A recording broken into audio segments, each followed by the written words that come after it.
Cadre మీకు సంబంధించిన team వాళ్ళేమో కైలాసను ఎప్పుడో ఎమ్మెల్యేనో ఎంపీఓ కావాలి, ఒక అధ్యక్ష పదవి ఇచ్చి పక్కనే కూర్చోబెట్టారనే ఇది కూడా చేస్తున్నారు. దీనిపై మీ అభిప్రాయం ఏంటి? నేను ఏమంటున్నానంటే ఎమ్మెల్యే పదవి కోసం నేను రాలేదు. తెలంగాణ విద్యార్థి ఉద్యమంలో ఎమ్మెల్యే కోసమే నేను కొట్లాడలేదు.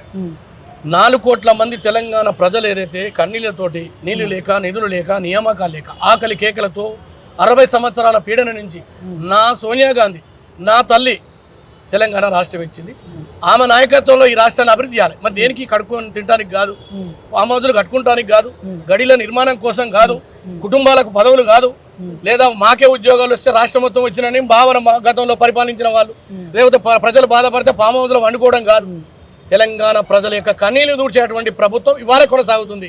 ఖచ్చితంగా నేను కాంగ్రెస్ పార్టీలో వీర విధేయుని, గాంధీ పార్టీ యొక్క సిద్ధాంతాలను ఈ దేశంలో నిలిపిమించినటువంటి ఏకైక కాంగ్రెస్ పార్టీని విశ్వసిస్తూ ఇవాళ రాహుల్ గాంధీ గారిని దేశ ప్రధానమంత్రి చేయడానికి ఆహర్నిశలు పనిచేస్తా.